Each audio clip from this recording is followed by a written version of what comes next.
ഹരേ കൃഷ്ണ. ആരാണ് ഭഗവത്ഗീത കേൾക്കാൻ യോഗ്യനായ ഒരാൾ? ഭഗവാൻ ഭഗവത്ഗീതയെന്ന ഈ യോഗ പദ്ധതി ആദ്യം സൂര്യദേവന് ഉപദേശിച്ചതായും സൂര്യദേവൻ അത് മനുവിന് വിവരിച്ചു കൊടുത്തതായും മനു ഇക്ഷ്വാകുവിന് പറഞ്ഞു കൊടുത്തതായും അങ്ങനെ ശിഷ്യപരമ്പരയിലൂടെ ഒരാളിൽ നിന്ന് മറ്റൊരാളിലേക്ക് എന്ന ക്രമത്തിൽ കൈമാറ്റം ചെയ്തതായും അർജുനനെ അറിയിക്കുന്നു. എന്നാൽ കാലക്രമത്തിൽ അത് നഷ്ടമായി. തന്മൂലം ഭഗവാൻ അത് വീണ്ടും ഉപദേശിക്കേണ്ടി വന്നു. ഇപ്പോഴത് അർജുനന് ഉപദേശിക്കുന്നു, അതും കുരുക്ഷേത്ര യുദ്ധക്കളത്തിൽ വെച്ച്.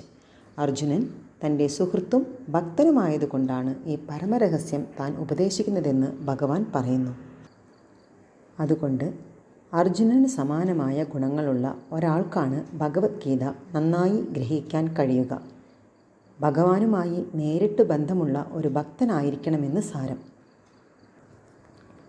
ഭക്തൻ പരമദിവ്യോത്തമ പുരുഷനുമായി ശാന്തരസത്തിലോ ദാസ്യരസത്തിലോ സുഹൃത് ഭാവത്തിലോ വാത്സല്യഭാവത്തിലോ മാധുര്യഭാവത്തിലോ ഭഗവാനുമായി ബന്ധപ്പെട്ടിരിക്കണം. അർജുനന് ഭഗവാനോട് സുഹൃത് ബന്ധമായിരുന്നു. ഭൗതിക ലോകത്തിൽ കാണുന്ന സുഹൃത് ബന്ധവുമായി ഈ സുഹൃത് ബന്ധത്തിന് തീർച്ചയായും വളരെ വ്യത്യാസമുണ്ട്. ഇത് അതീന്ദ്രിയമായ സൗഹൃദമത്രേ. എല്ലാവർക്കും അത് ലഭ്യമല്ല. ഭഗവാനുമായി എല്ലാവർക്കും പ്രത്യേക ബന്ധമുണ്ട്. അത് ഭക്തിയുത സേവനത്തിൻ്റെ പൂർണ്ണതയിൽ ഉദ്ഭൂതമാണ് താനും. എന്താണ് ഭഗവത്ഗീതയുടെ ലക്ഷ്യം? ഭൗതിക അസ്തിത്വമെന്ന അവിദ്യയിൽ നിന്ന് മാനവ സമുദായത്തെ മോചിപ്പിക്കുകയാണ് ഭഗവത്ഗീതയുടെ ലക്ഷ്യം. അർജുനന് കുരുക്ഷേത്രത്തിൽ യുദ്ധം ചെയ്യേണ്ടി വന്നപ്പോൾ ഉണ്ടായതുപോലുള്ള വിഷമതകൾ ഓരോരുത്തർക്കും പല വിധത്തിൽ അനുഭവപ്പെടുന്നുണ്ട്. അർജുനൻ ഭഗവാന് ആത്മസമർപ്പണം ചെയ്തു. അതിനുശേഷമാണ് ഭഗവത്ഗീത ഉപദേശിക്കപ്പെട്ടത്. ഭൗതിക അസ്തിത്വം മൂലം അർജുനൻ മാത്രമല്ല, നാം എല്ലാവരും തന്നെ ഉത്കണ്ഠാപൂർണരാണ്. അസ്തിത്വരാഹിത്യത്തിൻ്റെ അന്തരീക്ഷത്തിലാണ് നമ്മുടെ അസ്തിത്വം തന്നെ. വാസ്തവത്തിൽ അസ്തിത്വരാഹിത്യത്തിൻ്റെ ഭീഷണിക്ക് വശമതരാകേണ്ടതില്ല. നമ്മുടെ അസ്തിത്വം സനാതനമത്രേ. എങ്കിലും എങ്ങനെയോ നാം അസ്തിത്വമില്ലായ്മയിലേക്ക് പ്രക്ഷിപ്തരാകുന്നു.